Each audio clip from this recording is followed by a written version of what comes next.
esta computadora. Hola, ¿qué tal? Este es el teórico 2B de Salud Mental de la Escuela Superior de Medicina de la Universidad Nacional de Mar del Plata, y seguimos hoy, lunes 20 de marzo, con lo que es la segunda parte del teórico, que corresponde a comenzar el estudio de la psicosemiología. Lo que vimos en el 1A es algunas discusiones sobre lo que significa el campo de la salud mental, la desmanicomialización, la despatologización, a condición de saber psicopatología. Para los que no escucharon la otra clase, solo podemos despatologizar cuando sabemos psicopatología, solo podemos justamente si no es guitarreo, y vamos a tratar en esta materia de darles elementos concretos, concisos, conceptos que ustedes puedan tener para justamente asistir a quien así lo requiera. En la última, en el intervalo que hubo entre la clase 2A y esta, que es la 2B, en el que tenemos que dar psicosemiología, lo que se dio fue una intervención del doctor Aymar, que me parece muy interesante, en donde él planteaba que la desmanicomialización, justamente que es la tendencia que los pacientes psiquiátricos, ¿no?, sean internados, hay una tendencia justamente a que puedan rápidamente retomar lo que sería la sociabilización. Pero, ahora Marcos va a decir lo que piensa, pero la idea es que ustedes tienen que saber que muchas políticas neoliberales, justamente basados en buenos principios de las almas bellas que habitamos, almas bellas es un concepto de Hegel, ¿no?, que habitamos dentro del campo de la salud mental, quedemos como tontos, porque muchas veces lo que se hace en el campo de la salud mental es decir, vamos a desmanicomializar, vamos a cerrar los hospitales, digamos, que se ocupan de los pacientes que sufren padecimientos psíquicos, para hacer negocios inmobiliarios. Entonces, la idea, bueno, está bien, Sofía, la idea es justamente que ustedes adviertan esto. Cerrar los hospicios no implica hacer negocios inmobiliarios en los lugares donde se hacen esos hospicios, porque si no, como pasó con Reagan y como pasó con Margaret Thatcher, decidieron cerrar los hospicios. ¿Saben por qué? Porque era caro para el Estado. Entonces lo que hay que diferenciar es que la idea de desmanicomializar implica poner en funcionamiento mecanismos intermedios con dispositivos específicos que le den a esas personas que están sufriendo padecimientos crónicos y que no pueden trabajar alternativas. Ahí interviene César, ahora te doy la palabra, César, que haya posibilidades intermedias. Nosotros cuando hacíamos la residencia, y ya se hablaba de la desmanicomialización, por supuesto, le estoy hablando de, ya les dije que tengo 42 años de médica, así que ya se hablaba de la desmanicomialización, por supuesto, y de hecho venían médicos y desde España y psicólogos que nos decían conseguir casas, comprarles a los pacientes, digamos, casas donde puedan estar, digamos, como justamente asistirlos. Y el chiste que hacíamos entre nosotros es que muchos de los residentes todavía no tenían ni su propia vivienda, ¿no?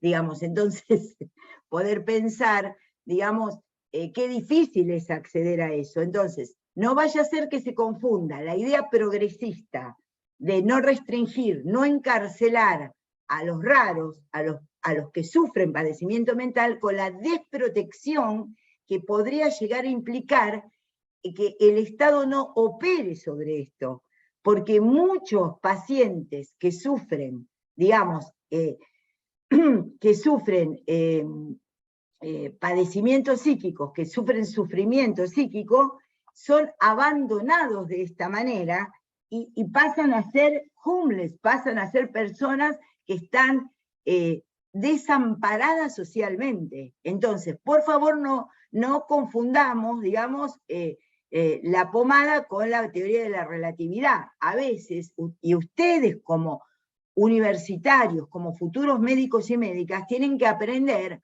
a qué se está diciendo cuando se dice algo, ¿no? Marcos, ampliá la idea Sí, que habías sí, entendido.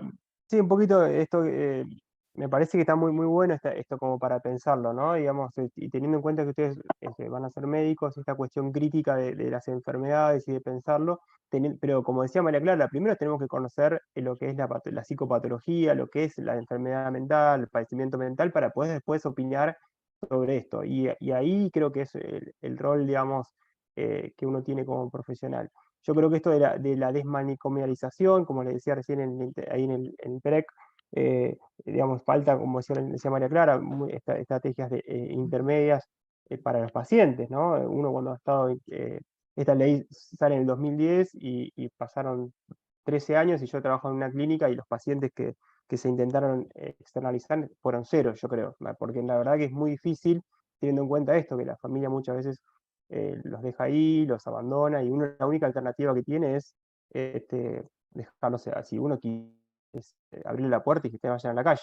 O sea que sería como mayor el riesgo, ¿no? Y después quiero también hacer como una intención en relación a lo que es lo que tampoco también apunta la ley, que es a la cuestión de la asistencia de las enfermedades mentales en los hospitales generales, que es un poco eso intenta ahora.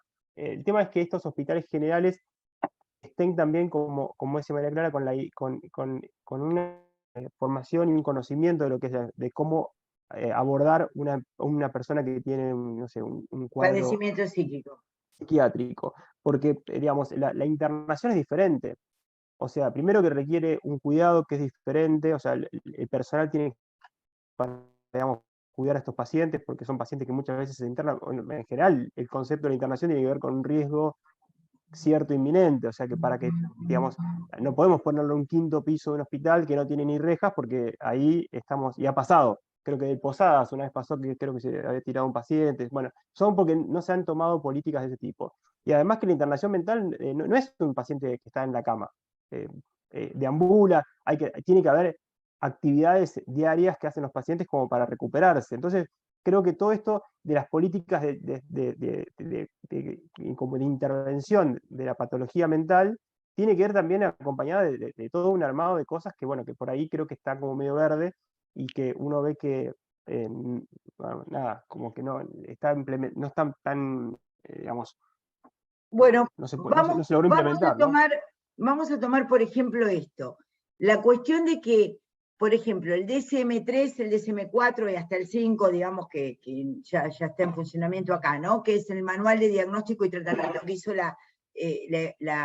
donde se plantea el trastorno de ansiedad, todos son el lugar que dicen que es un manual ateórico. Es un manual ateórico porque lo que significa ateórico es que sea conceptual, en donde no está la idea del sujeto, y está hecho básicamente unido a una fuerte industria farmacéutica, digamos. Entonces, a ver, sacamos la idea de enfermo mental, pero ponemos la idea de tomador de remedios, no sé si se entiende. No hay que ser, no se nos permite, no podemos ser ingenuos, ¿no? Entonces, la idea de que no crean que el DSM, con todos sus números, ¿no? Es una idea progresista porque libera de la idea de la enfermedad mental como peligrosidad. Ahora voy a ir directamente a esto, pero sino que es un manual que está hecho muy intrincado, muy tomado, la idea de vender medicamentos. Entonces,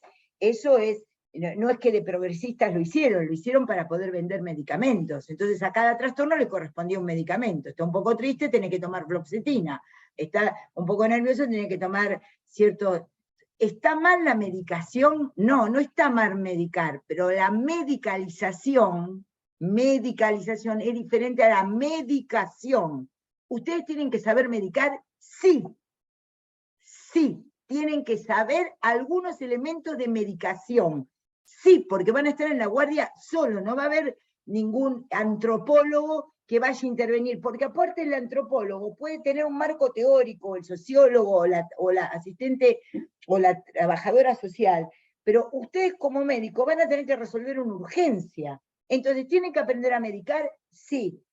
¿La idea de medicar es medicalización? No. Queda claro, ¿no? Eso sí que se los vamos a tomar, todas estas cosas que les estamos planteando. Una cosa es una idea medicalizada de la vida, Entonces, el chico está un poco distraído en la escuela, le dan Ritalina. Y han hecho un negoción con la Ritalina, hablando del trastorno del niño, digamos, disperso. ¿Se entiende? Se hizo un negoción y se vendieron millones de pesos. Entonces, ustedes tienen que aprender que a veces, bajo ideas que parecen superficialmente progresistas, lo que hay, lo que puede filtrarse, es una idea de desamparo social por medio del Estado. Entonces nosotros, que yo ya fui de la generación de médicos, psiquiatras que se formaron en hospitales generales, pero obviamente aprendíamos, con pacientes también internados, aprendíamos de quienes fueron nuestros instructores y nuestros docentes, y aprendíamos de lo que era también la psiquiatría clásica. Entonces, esa idea de que no es abandono lo que estamos propugnando, sino, bueno, una idea en que ustedes tienen que ir conceptualizando esto. Por ejemplo, la idea que Marcos trajo, ¿qué diferencia hay entre peligrosidad y riesgo? La idea que habitualmente se daba, y contra lo cual esta ley es importante, es la idea de que el paciente psiquiátrico, el enfermo mental, es peligroso. ¿Puede ser peligroso? Sí, puede ser peligroso. Puede. ¿Pero es en general peligroso? No. ¿Y por qué está la diferencia entre riesgo y peligrosidad? Porque lo que marca la ley, que saca peligrosidad y pone riesgo, es para no justamente estigmatizar como alguien que necesariamente va a delinquir en contra de otro. Cuando dicen, sí, hay muchos, el problema es que los pacientes, tal paciente por esquizofrénico mató. Quienes tenemos años de hospicio y años de trabajar en servicios de salud mental, sabemos que son pocos los pacientes internados que son agresivos. La verdad que no son muchos. Puede ser una excitación psicomotriz, pero en general no son muchos. Cuando me dicen, sí,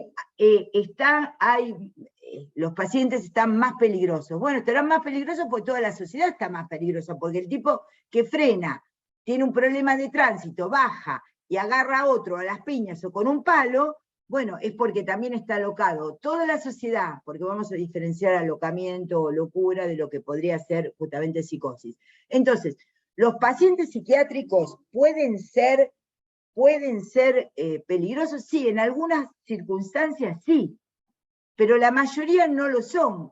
Puede pasar que por descuido, incapacidad, digamos, cierto punto hasta, uno podría decir en algún punto azaroso, pero la idea es que el Estado, cuando se cambia la idea de peligrosidad, es porque la idea de peligrosidad era un concepto sobre el cual se armaba toda la medicalización, contención, encarcelamiento, manicomialización, lo cual no quiere decir que pueda, y por eso se tomó la palabra, el concepto riesgo. La ley considera el riesgo para sí o para terceros. De la misma forma que les puse un texto, ahí para que lean, en donde Stolkiner lo que plantea es esta idea de que no se puede internar los pacientes, se pueden internar, digamos, contra su voluntad.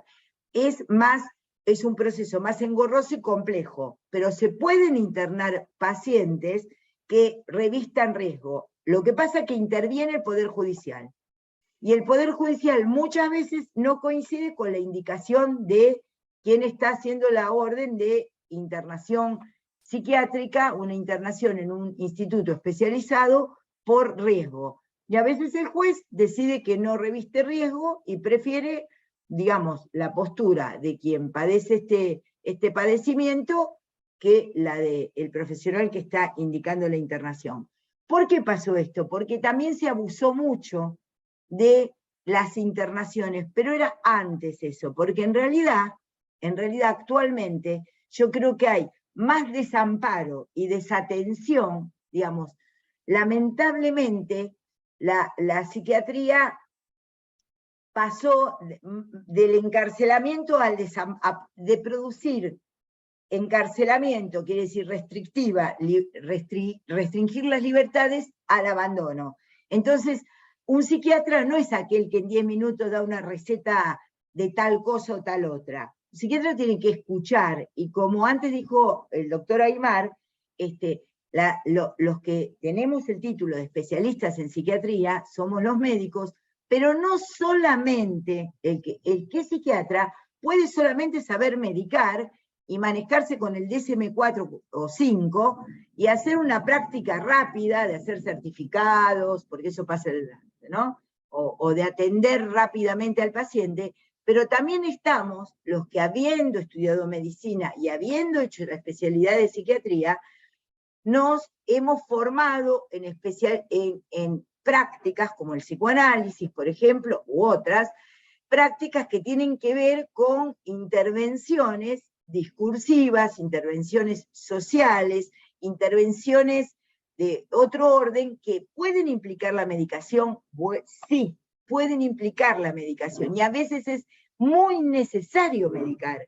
Y el tema es que ustedes aprendan en esta materia cuando ustedes en un consultorio externo que estén viendo como médicos generalistas, en una internación o en una guardia, se vean en la necesidad de medicar para evitar un mal mayor.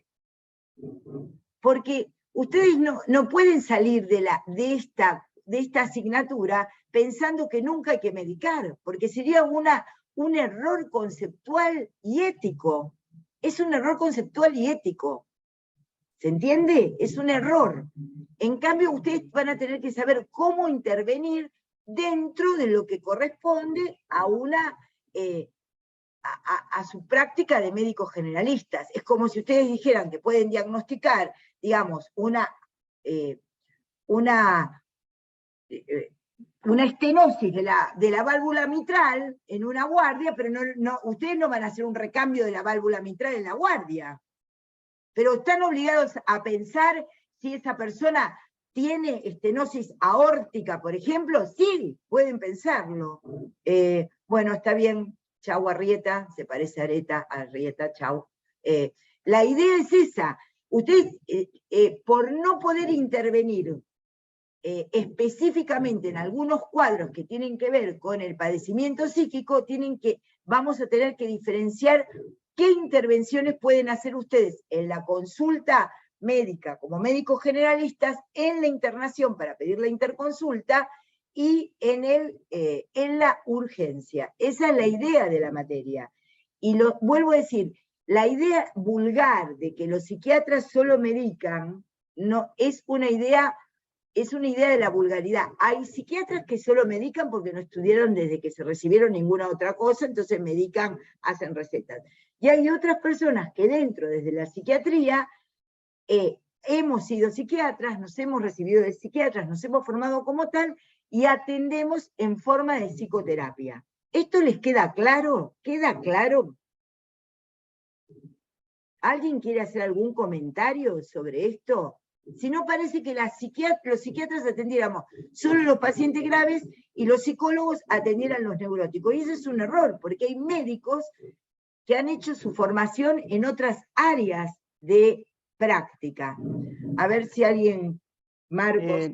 Yo quería comentar algo. Ahí, por ahí un poco en relación a esto que estamos hablando, me parece como una clase muy importante para ustedes, porque muchas veces, siendo médicos generalistas, o médicos generalistas no porque hicieron la especialidad de médicos generalistas, sino hicieron la carrera, son médicos cuando terminan la carrera, deciden hacer alguna guardia en una clínica de salud mental, o están con una urgencia. Esto, como dice María Clara, el abordaje muchas veces les llega a ustedes antes que a los psiquiatras, y son los que van a tener que definir qué hacer.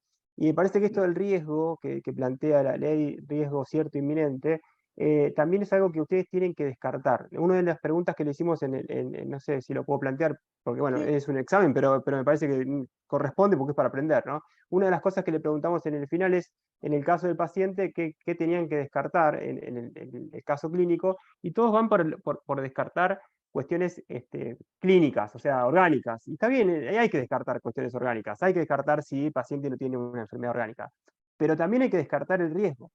Y si el cuadro clínico es una persona que tiene 20 años y tiene síntomas, está lúcida, está vigil, ya vamos a ver todas las funciones psíquicas, no está alterada, pero está con ideas de muerte, de desesperanza, de ruina, ustedes tienen que descartar, lo correcto es que descarten el riesgo, ¿no? Y después, otra cuestión es que cuando ustedes ven un paciente, a veces no marearse tanto con el diagnóstico, sino que la internación, el criterio para internar es el riesgo, más allá del diagnóstico que tenga. Si el paciente tiene riesgo, tiene criterios de internación. Y ustedes por ahí no van a entender si es una esquizofrenia paranoide, si es una una catatonia, pero si el paciente está cursando con riesgo, si escucha voces que le dicen que, no sé, que tiene que matarse, o si tiene alguna cuestión de riesgo, es lo que va a definir la internación.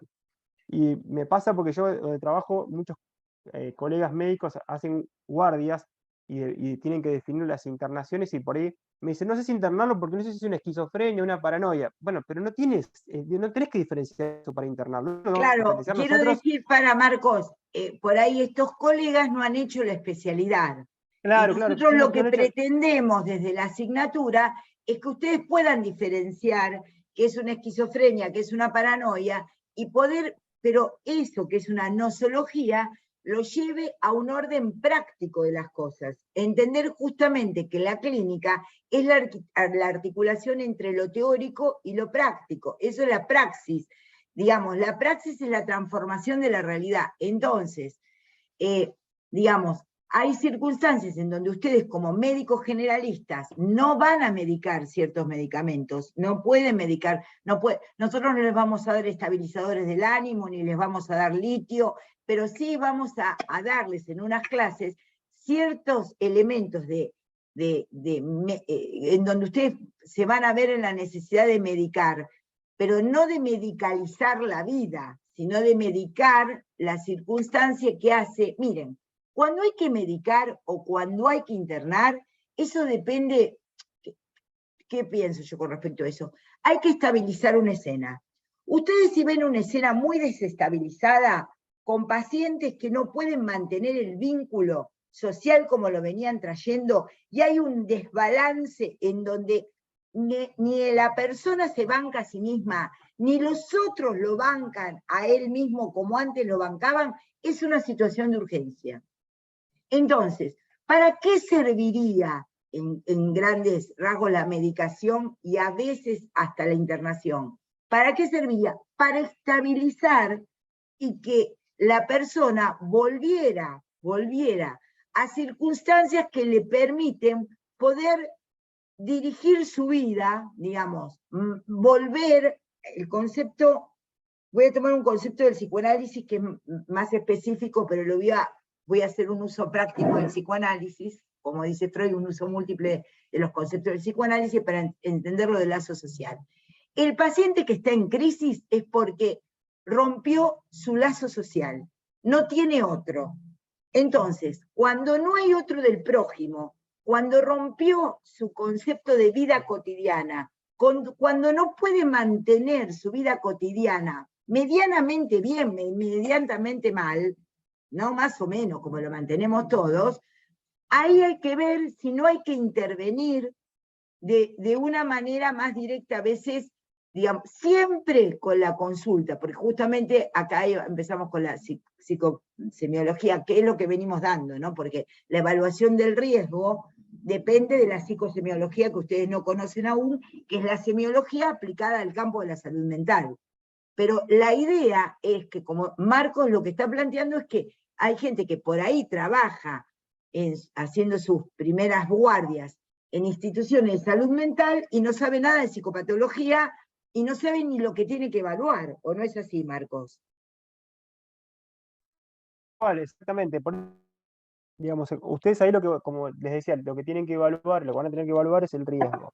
Y bueno, nada, como esta me parece que este es un punto muy interesante de esta charla de hoy, este seminario, como para que empiecen a pensar una de las cuestiones relacionadas a los criterios de internación, ¿no?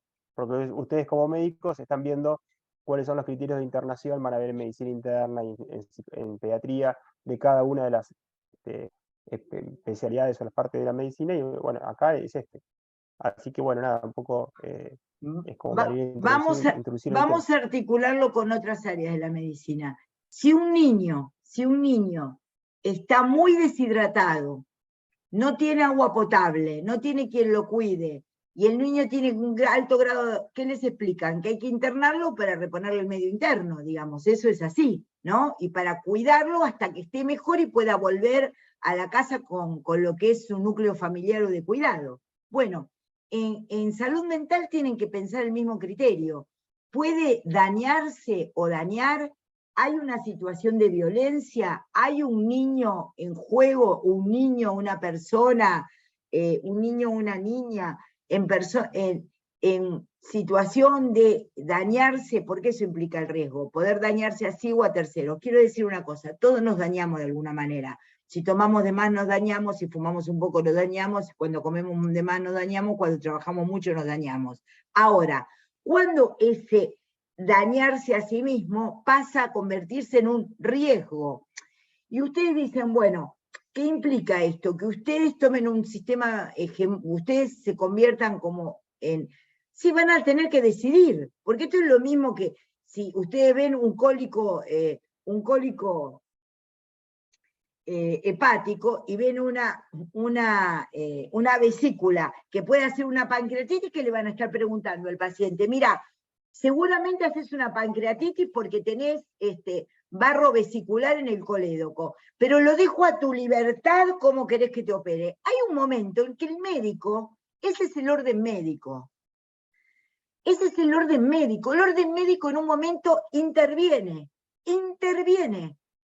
Les digo porque mi práctica, que es el psicoanálisis, Lacan dice que el psicoanálisis es una práctica extraterritorial a la medicina. ¿Por qué dice que el psicoanálisis, Lacan, es una práctica extraterritorial? Porque el que está trabajando de psicoanalista se posiciona en otro lugar. Pero ustedes no pueden ser ni músicos, ni psicoanalistas, ni asistentes sociales, en el punto cuando tienen que se los requiere como médicos. Cuando a ustedes se los requiere como médicos, tienen que saber cuál es ese orden en donde se mantiene la libertad del otro, pero también se lo asiste, ni se lo encarcela, ni se lo abandona. Porque el niño que es internado porque sufre una determinada enfermedad, si está cursando un síndrome urémico hemolítico, por ejemplo, ¿no? Está un síndrome urémico hemolítico, y que no le van a hacer diálisis para no intervenir en la libertad, bueno, eso lo van a ver después en bioética, ¿no? Pero no importa, pero es un problema también de la salud mental y de la formación del médico. Entonces, hay un momento en que el médico como tal decide. Se decide. No hacer nada también es decidir. No hacer nada es decidir no hacer nada. Hay casos tremendos de gente que ha dejado, digamos, por ejemplo, un cuadro que van a ver, ¿no? Que no sé si lo vamos a ver específicamente, se lo cito como para que vean, de lo que se llaman psicosis puerperales, y ver que hay riesgo para el recién nacido, porque la madre está en un episodio psicótico agudo, y externa, no tomar medidas con respecto a eso, y que maten al recién nacido. Bueno, por ahí es un caso extremo el que le estoy diciendo, pero digo, ¿cuál es la noción de riesgo? Que uno pueda dañarse lo que hasta el momento parecía normal, porque todos nos dañamos y todos nos dañamos. Eso lo sé como psicoanalista. ¿Todos nos jodemos un poco? Sí. ¿Quién de los aquí presentes de los 71? Ahora empezamos 98, pero ahora somos 71. ¿Quién no se daña? Con una relación enfermiza, ¿vieron? Che, deja ese tipo, deja esa tipa que te hace mal, que no sé qué, dejate de joder a vos mismo. Ven, ahí aparece la noción de riesgo. Se ríe César, pero es así, ¿no? A ver si te hago intervenir y podés, y le vamos a dar también la palabra a Hernán recién, ¿no? Todos nos dañamos, porque eso depende de cierta condición humana que es el masoquismo. Todos nos dañamos a nosotros mismos. Eso me lo ha enseñado el psicoanálisis. Ahora, ¿qué me ha enseñado también la psiquiatría? Que bueno, que se lo puede dejar al paciente con una intervención señalándole este es un daño, siempre y cuando se mantenga dentro de los espacios de daño que cada uno quiere. Bueno, entonces, la noción de riesgo es esa la que ustedes tienen que aprender, siempre y cuando no haya niños ni personas discapacitadas en el medio.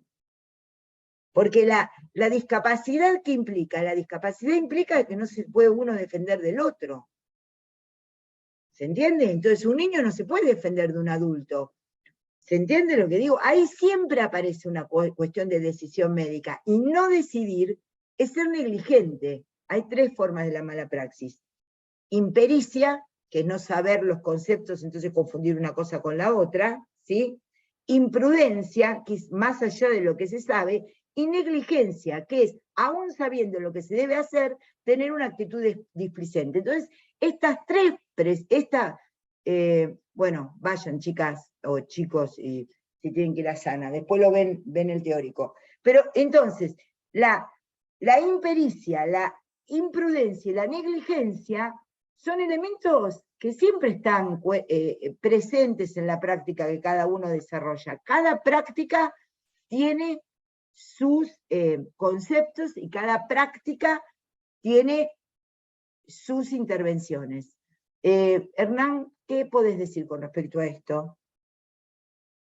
¿O quisieras agregar algo? No, en línea con esto que decís, María Clara, también empezar a pensar con el mismo grado de rigurosidad las intervenciones, ¿no? De orden médico.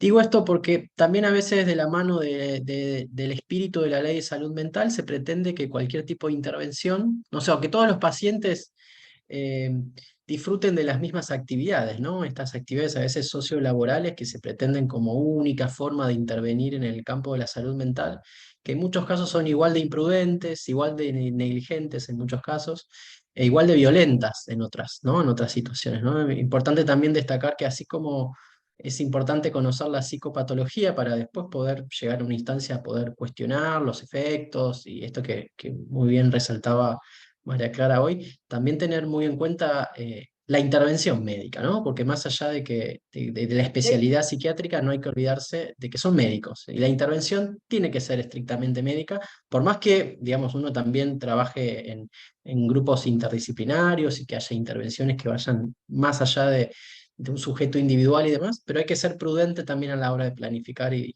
de poner en práctica intervenciones que no necesariamente, por más que tengan un bello espíritu motivador y demás, son necesariamente buenas estrategias, ¿no?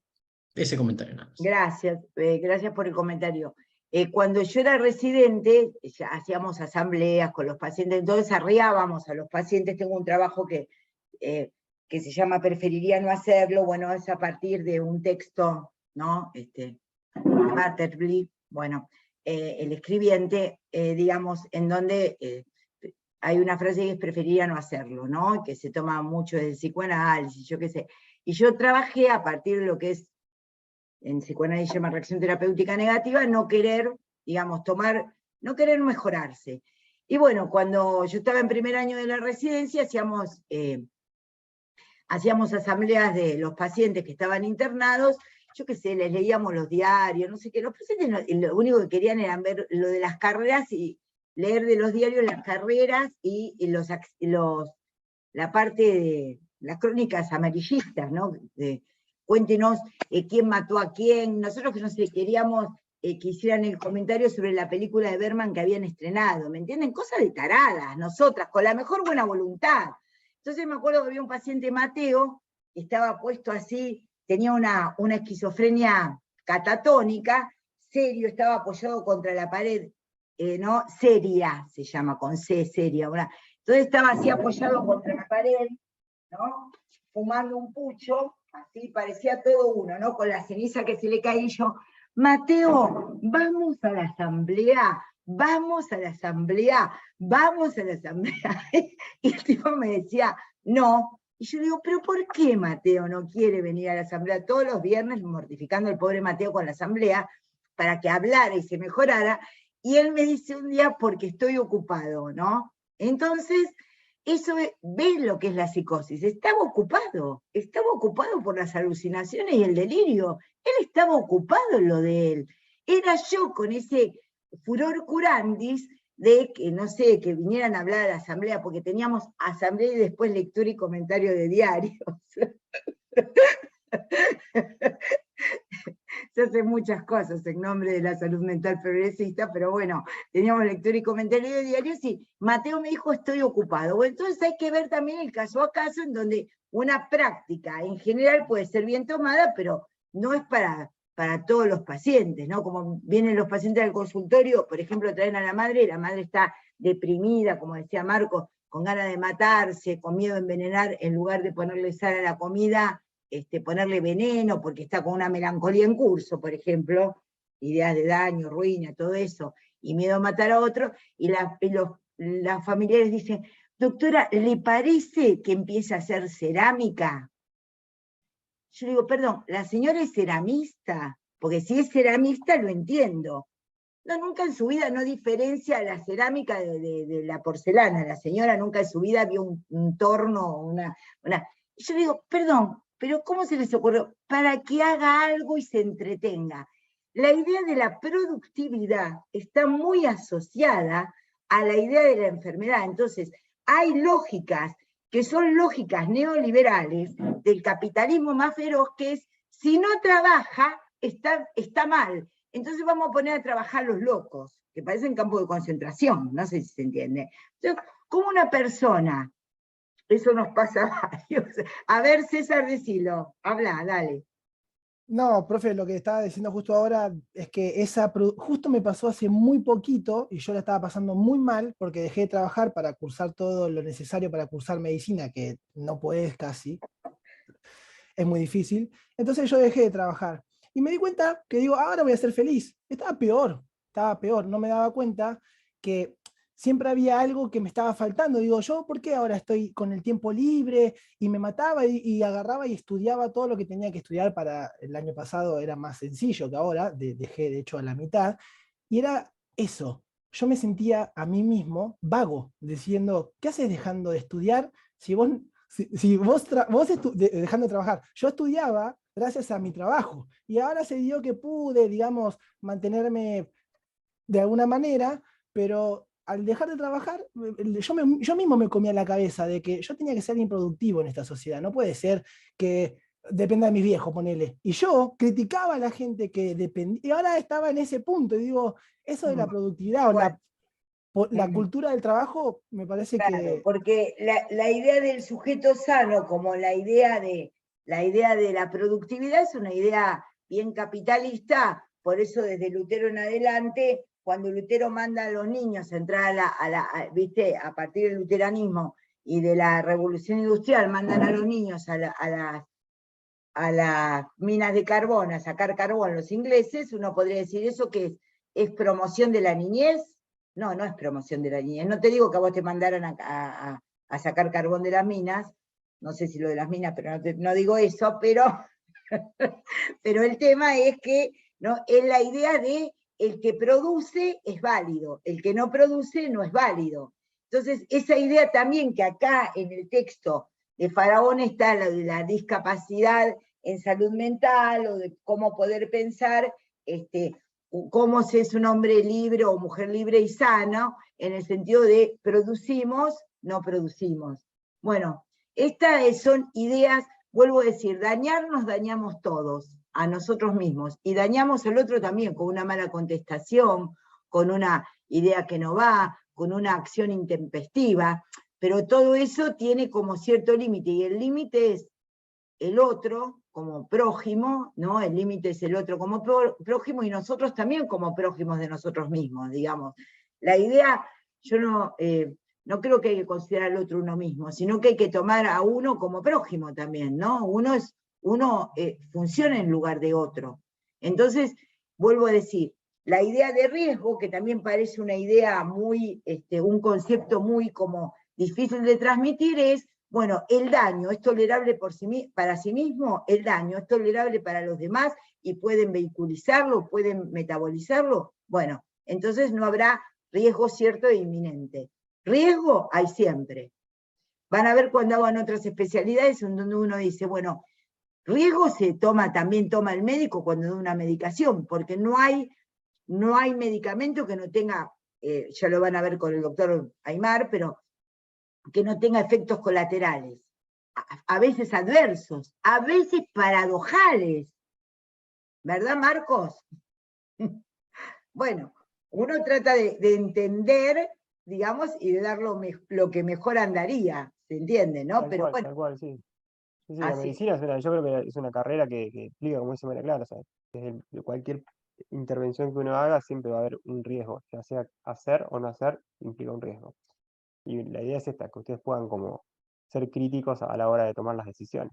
Ujú. Pero no cualquier decisión... Y abandonar, encerrar era una decisión del psiquiatra del comienzo de la psiquiatría hasta ahora. Y abandonar o desamparar es lo que a veces aparece en el psiquiatra actualmente y es desatender. Entonces, entre el encierro y la desatención, esos son riesgos éticos que nosotros tenemos que ver, ¿no? Y queremos que ustedes sean médicos y médicas responsables de sus acciones. Bueno, se pasó la segunda hora, pero me parece que ha sido muy, muy productiva. Me llaman para atender. Chau. Terminamos con este segundo teórico y que les vaya muy bien en el práctico. Mañana los veo. Vayan, ¿eh? Chau, chau. Que les vaya muy bien. Adiós. Chau, chau. Chau.